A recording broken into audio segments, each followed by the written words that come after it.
Salut tout le monde.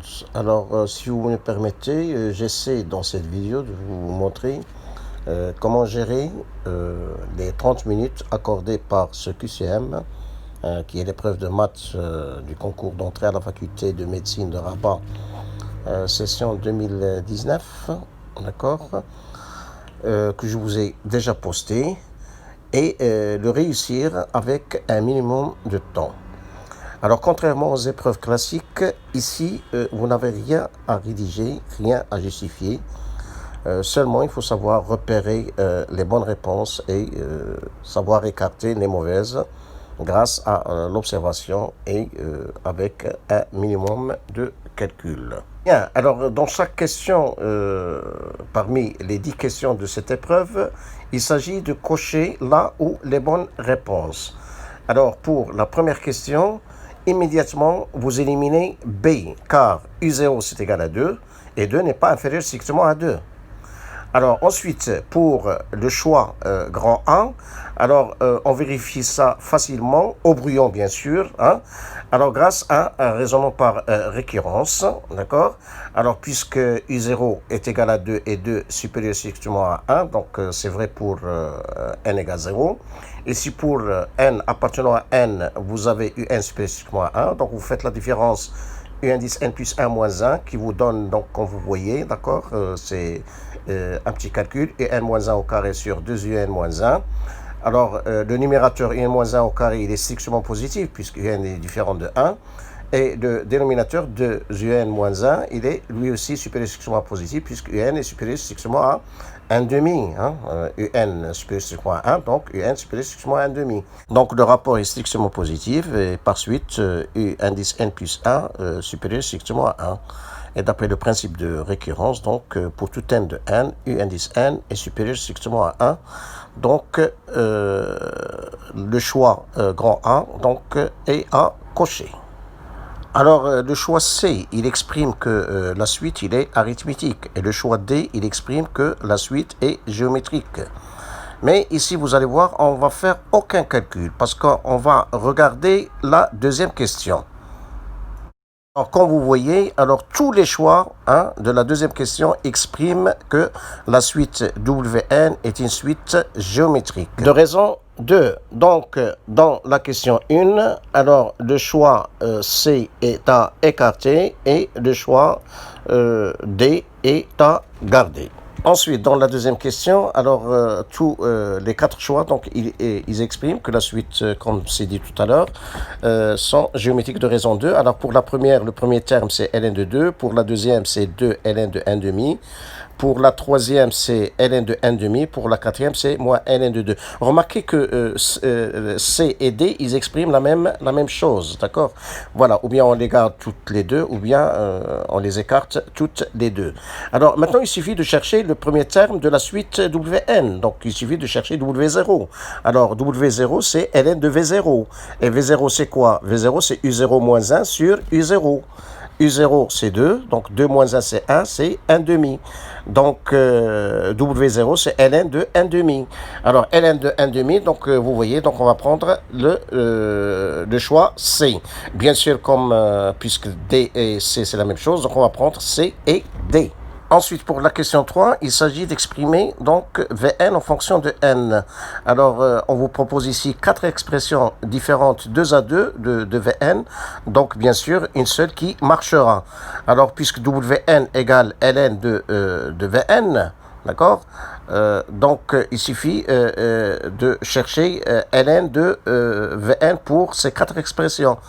Et on remarque que c'est la troisième qui marche parce qu'on va trouver donc c'est 2 puissance n fois ln de 1 demi, c'est-à-dire ln de 1 demi fois 2 puissance n, c'est elle qu'on avait trouvé tout à l'heure pour Wn.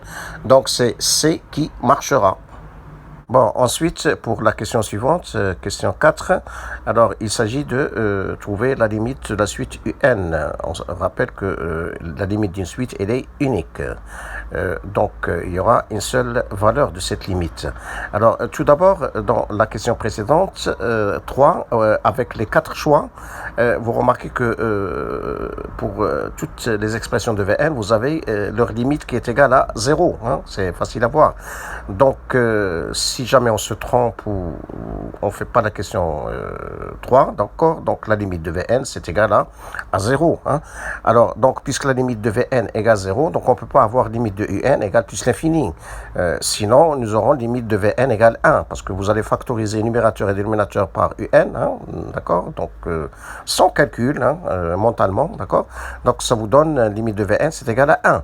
Donc, alors que limite Vn égale 0. Donc, on ne peut pas avoir limite Un égale plus infini. On ne peut pas avoir non plus limite de Un égale ln de 2 ou ln de 1 demi, parce que on ne va pas avoir limite de Vn égale 0. Donc, il reste donc le choix grand A qu'il faut garder. Limite Un est égale à 1. Bien, alors dans la question suivante, question numéro 5. Alors ici, pas besoin de résoudre l'équation. Donc, il suffit d'utiliser la propriété qui vous permet de calculer la somme des racines et le produit des racines de l'équation de second degré dans ces acquisitions réelles. Hein. C'est le cas ici. Alors, donc, la somme des racines ici, c'est moins 4, parce que c'est, dans le cas général, c'est moins b sur a. Ce qui joue le rôle ici de b, c'est 4. Ce qui joue le rôle de a, c'est 1. Donc, ça sera moins 4 sur 1, c'est égal à moins 4.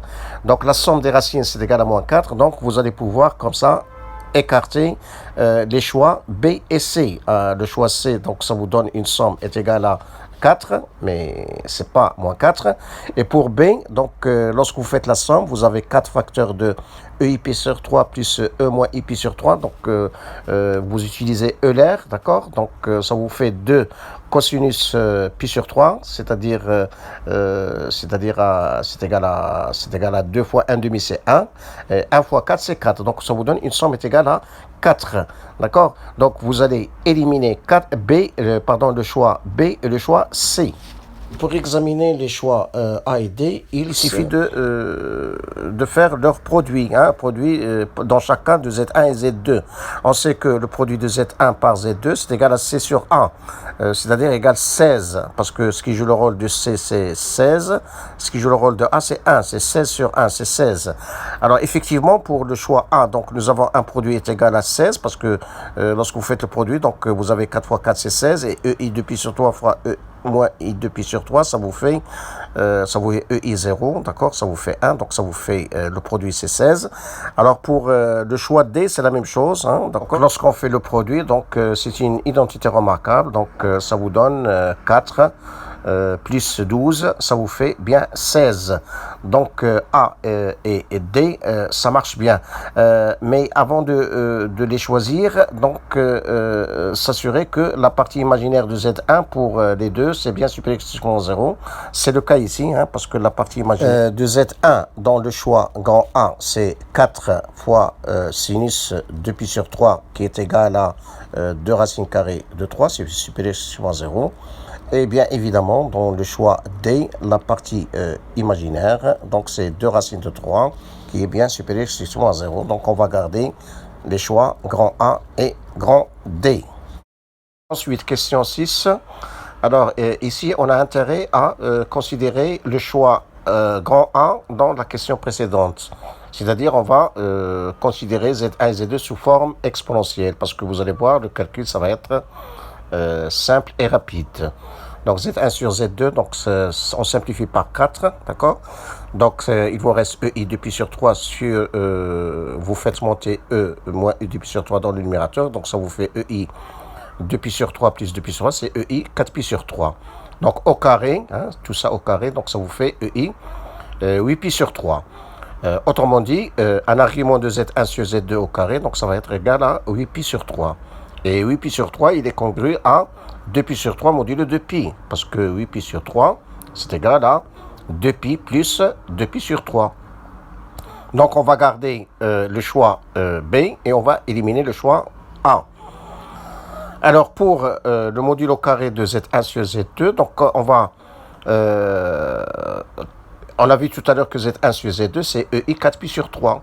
Donc, le module de Z1 sur Z2, c'est égal à 1. Et ce module au carré, donc c'est 1 au carré, c'est 1.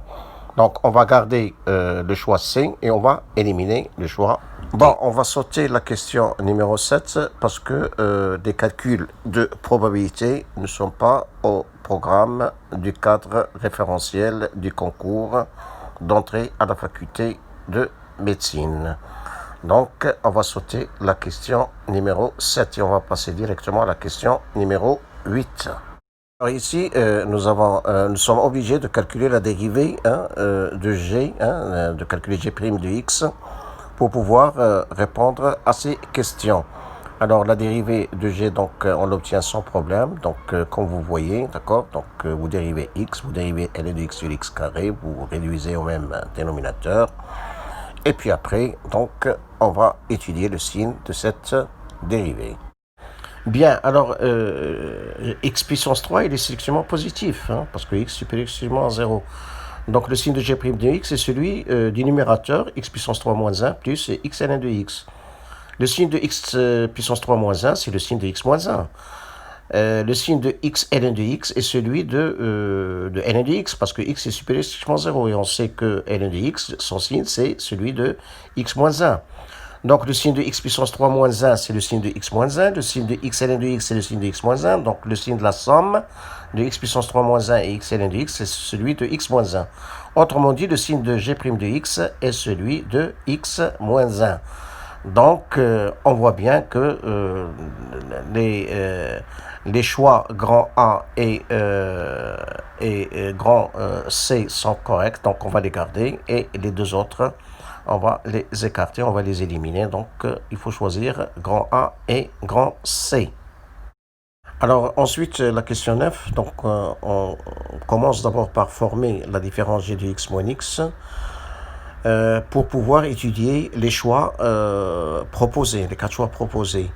Alors, donc, cette différence, c'est moins ln de x sur x carré qui s'annule en 1, d'accord? Donc, delta coupe bien cg au point d'abscisse 1. Donc, on va garder le choix grand A.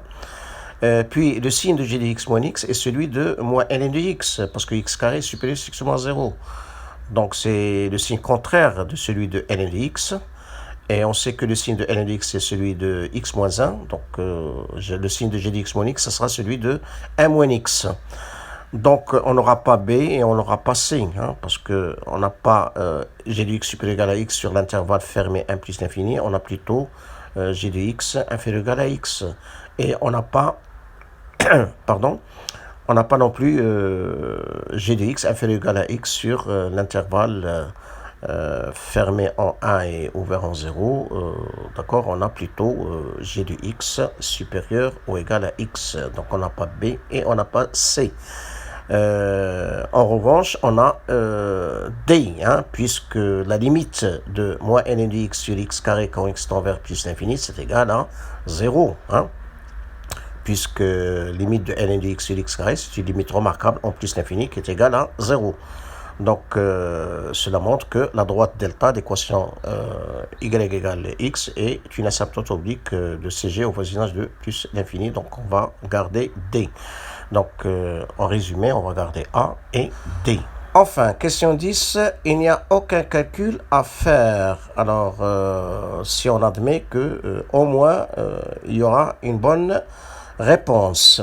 Alors, tout simplement parce que la fonction qui a x associé ln de x sur x carré, elle est positive sur l'intervalle 1, 2. Parce que ln de x, elle est positive et x carré, elle est strictement positive sur cet intervalle-là. Alors, donc, l'intégrale, ça sera positive d'après le cours. Or, ln de 2 moins 3 sur 2, elle est strictement négative. ln de 2 moins 1 sur 2, elle est strictement négative. Moins 3 moins ln de 2, elle est strictement négative. Donc, A, B et C sont éliminés et on va garder D. Donc, ainsi, on arrive au terme de cette vidéo. Merci de votre attention. Au revoir et à bientôt.